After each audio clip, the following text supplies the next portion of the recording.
Today, we will show you how to replace the band on your Forerunner 45, 45S, or Garmin Swim 2. To replace the band, you will need your watch and a band replacement kit. This kit will include the new band, screws, and screwdriver. For this video, we will be using a Forerunner 45S. Start by removing the screws from your watch.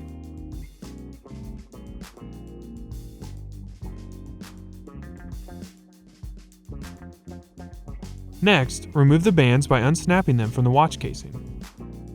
If you see any extra plastic pieces from the band still attached to the watch, remove these now.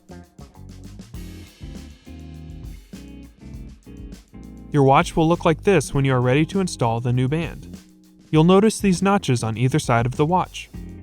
Start with the buckle side and attach it to the top of the watch by snapping it into place. Then, snap the other side to the bottom of the watch. Finally, you can install all 4 screws. Tighten them securely, but don't over-tighten as this can cause damage to the watch casing. And that's it! You can now change the band on your Forerunner 45, 45S, or Garmin Swim 2. For more help, please visit support.garmin.com.